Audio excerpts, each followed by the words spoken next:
let's queer up politics. New Gallup poll shows most Republican voters think same-sex relationships are immoral.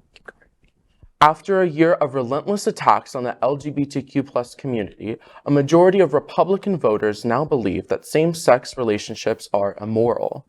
A Gallup poll published on June 16th found only 41% of Republicans say same-sex relationships are morally acceptable.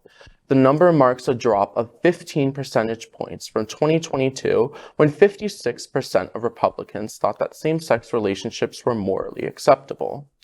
Gallup pointed out that this was the largest single-year change in the past 2 decades. Overall, 64% of American voters say that same-sex relationships are morally acceptable. Gallup said Americans' opinions on the morality of various issues have become more liberal over the past 2 decades, but the 2 biggest changes this past year on same-sex relations and the death penalty have been in a more conservative direction. The poll comes after a state of emergency was declared for LGBTQ+ people in the U.S. by the Human Rights Campaign, or the HRC, due to laws banning gender-affirming care, drag, and trans people playing sports on the correct team passing in states across the country. Shortly after HRC's statement, the Department for Homeland Security warned that the LGBTQ+ community could be at risk of terror attacks during the 2024 U.S. presidential race. Just wow that we still have to do this today. Well, you know, how we feel. Well, it is. It's fighting the battles that we thought we had won, or we fought 75 years ago. Yeah. And I think that this just shows what disinformation can do.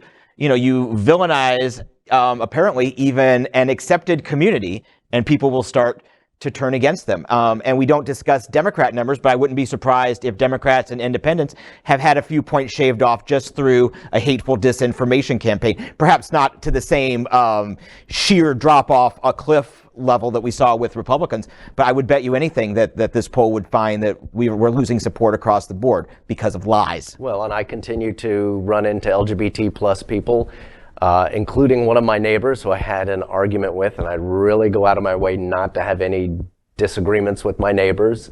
But we were walking our dogs together and ended up talking about Don't Say Gay and grades K through 3, and my neighbor who's gay saying, yeah, we shouldn't be in there talking about sex. We shouldn't be in there describing naughtiness. And I said, well, you know, that's not what it is. What about talking about your wife if you're straight? Well, no, none of that should be in the classroom. And he just couldn't grasp, or didn't want to grasp, that when you're with a room full of kids 8 hours a day, 180 days a week, that things about your private life do come into the conversation. It just so bothersome that we're going to even have to continue to fight this amongst ourselves. What's naughty about just talking about your family? Yeah, but I've run into a lot of LGBT people who agree with DeSantis. No. That we shouldn't be talking about naughtiness. Don't Say Gay has its place because gays are wrong. And stupidity knows no sexual orientation. Yeah. And beyond that, let's give Ron DeSantis his due. He hasn't checkmated us and the game is over, but damn, he's about 6-7 moves in front of us. Yeah. Because at the end of the day, the launch of Don't Say Gay, it's going to be unpopular, but I can place a lot of blame on our own advocacy in our own community that have raised millions of dollars, but functionally have not accomplished a whole lot. Mm-hmm. And the reason is because last spring, when K through 3 is initiated, the response is, well, prove an example of it, as opposed to talking about the philosophical incorrectness of the observation. We're not talking about sexual education or orientation in the classroom for kindergartners to 3rd grade. We're just not. We get lost in the fact that what they were doing is they were setting the Trojan horse in our house, And while we're fighting the wheels of the Trojan horse being rolled into Troy, we don't realize that the army's in the Trojan horse that is really going to come out and kill us. That doesn't unveil until this legislative session.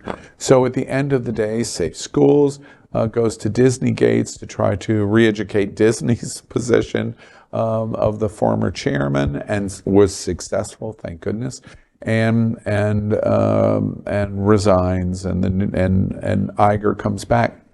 But at the end of the day, the expansion, the really horrible thing that happened was not last year.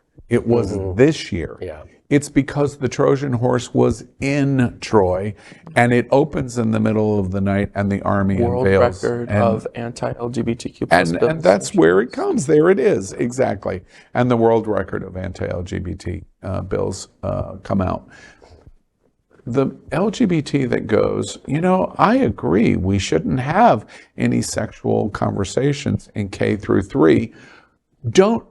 Frankly, you're so ignorant, you don't even know what you're talking about. That's where the argument ended between us, because that's exactly what I told him. And at the end of the day, pity the poor ignorant gay guy. Right. That's Scott Galvin's neighbor. So self-hating that he will sit there. And been educated to even do that. The real threat is the genius that has created this plan to build the Trojan horse, roll it into our city and all of our cities, and then sell it and launch it on us. They're 6. Ron DeSantis is 6 or 7 steps ahead of us. Before we can have success to change this monumental number change, they're saying to us, Gallup is saying, we've never seen this before. The only chance we have to stop this, which is to slow this, and then to stop this, and then to turn it, is to understand who and what our enemy is. Yeah. But we also have to be in unison, which is also a problem if our own community members are hating against one another. And Pete Buttigieg dog whistle of all of the communities, nothing is safe. Women, your healthcare is not safe in the control of your bodies. Black, in terms of wokeness and even acknowledging slavery existed, that is up for grabs. Immigrants are up for grabs. Latino, youth, books in libraries are up for grabs, and LGBT. This guy is winning. Yeah. Period. Anyone want to argue with me, please come to Queer News Tonight. And I am quite sure I'm going to destroy you in the debate. And until we recognize he's winning, and what are we going to do about it? These kind of numbers that Gallup is showing is the numbers that we see. True. Unfortunately.